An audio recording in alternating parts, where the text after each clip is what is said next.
kill it. AquaTill is ultra high pressure water jet technology developed as an alternative post-harvest crop destruction tool in dryland cotton. Using a liquid jet stream generated by 50,000 psi and operating near Mach 3, AquaTill can cut through plant matter and penetrate soil. Developed by Flow International and the South Australian No-Till Farmers Association, AquaTill was first tested on mulch cotton in a project supported by CRDC in 2017. CRDC supported further independent trial work at 2019 and 20 by the Dryland Cotton Research Association, and AquaTill is now progressing towards commercialisation.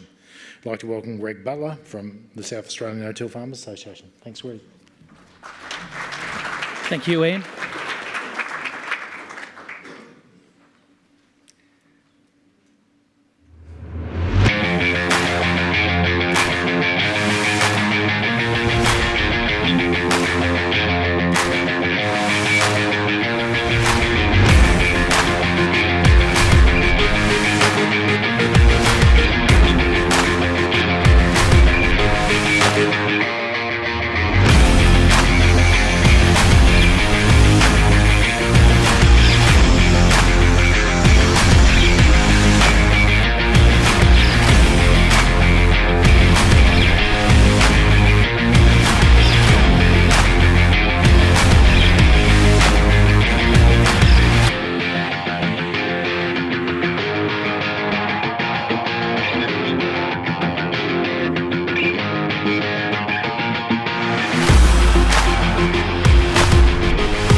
Just onto the presentation here.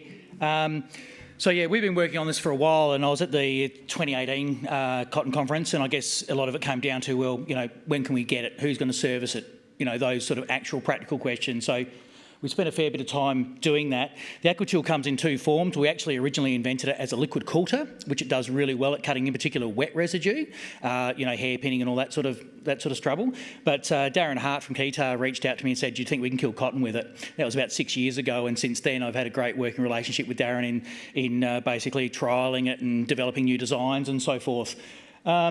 So I think the big news for me really is that it does work, and it works really well, but the ability to take it out to commercial scale and allow people to actually to buy it and use it is really a big deal, and that was never going to be me. I live 2 hours out of Adelaide, and I'm not servicing the cotton industry per se, so had to find you know, someone that could do that, and we'll talk a bit about that in a second. In the middle there, you can see some treated ratoon on the outside, some untreated ratoon with the regrowth. So it is pretty hot with what it does. We're not trying to cut through the plant at all, and all we're really trying to do is cut into the plant. So when you look at the cotton there, you see there's like the outer brown barky area, then there's that bright green translocating tissue, and then there's sort of more dormant sort of beigey coloured woody material.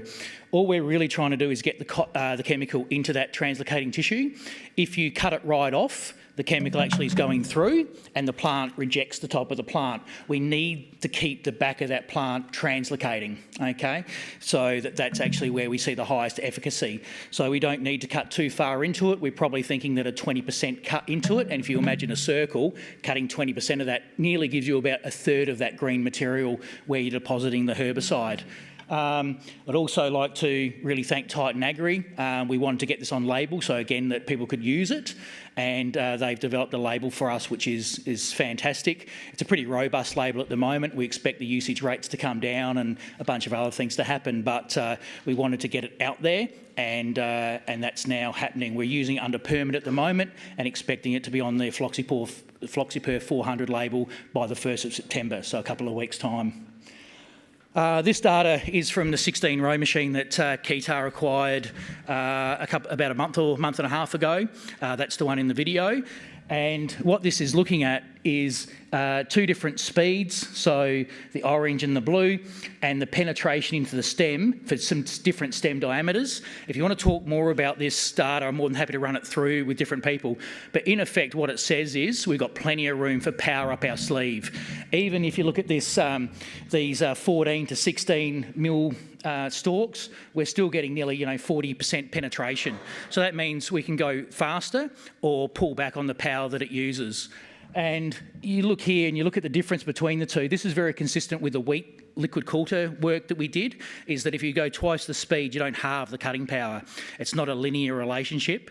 And so what we've done there is if we just go to this slide, you can see this is the 2 ground speeds. The 15 k's an hour is cutting a little bit less than the 10. But by going up from basically 150%, so from 10 k's an hour to 15 k's an hour, we're only losing about 5-6% of the penetration. So again, if we go up to 20 k's an hour, and you can see here on really thin stems, it's cutting a long way in. But even on these thicker stems, we're still getting that sort of 40%, 35% penetration. So I think that's all looking pretty good. When you've got to tell growers they've got to go slower and they've got to use more power, they're not so happy. When you say you can go fast and it's going to be easier, well, that keeps everyone reasonably happy. We've done a whole lot of trial work, and as Ian said, in particular, I'd like to thank Susan Maas for putting some really targeted funding into the Dryland Cotton Research Association. We wanted to get good independent data done on this, so been pretty well independently evaluated, and that's the data that Titan's been able to use to get the label on. At this stage, there wasn't another alternative treatment that actually killed the cotton ratoon any better than the Aquatil did, whether that was chemical brews or cultivation or root cutting or anything else. The Aquatil was at least as good and usually better than the traditional treatment, so that was encouraging. And I'd just like David McGavin to come up and just have a couple of words too, because I'm sort of more of the research. You want to come to Innovation Alley and talk to me about penetration and chemicals and stuff like that, more than happy to do that.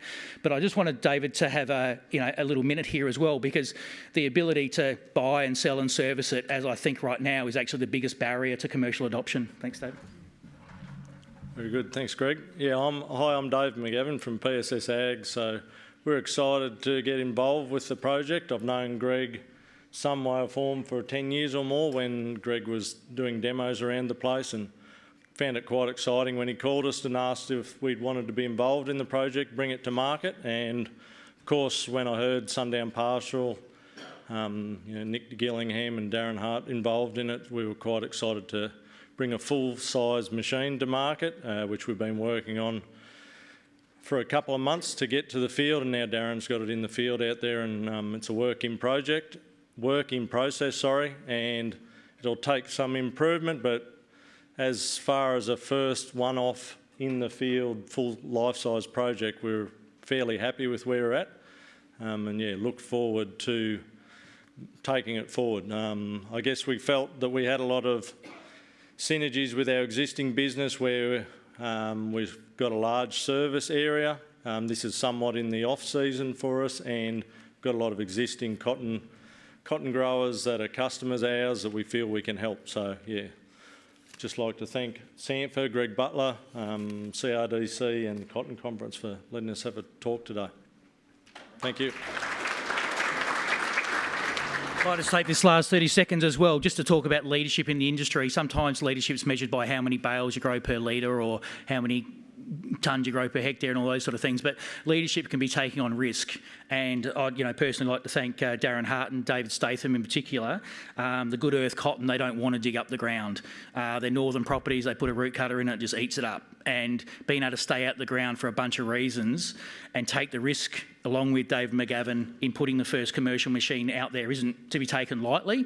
And I think these first movers that buy these first brand new technologies, it's not an improvement on an old technology, it's something brand new, and to suck up that risk is really appreciated from both those companies. So thank you.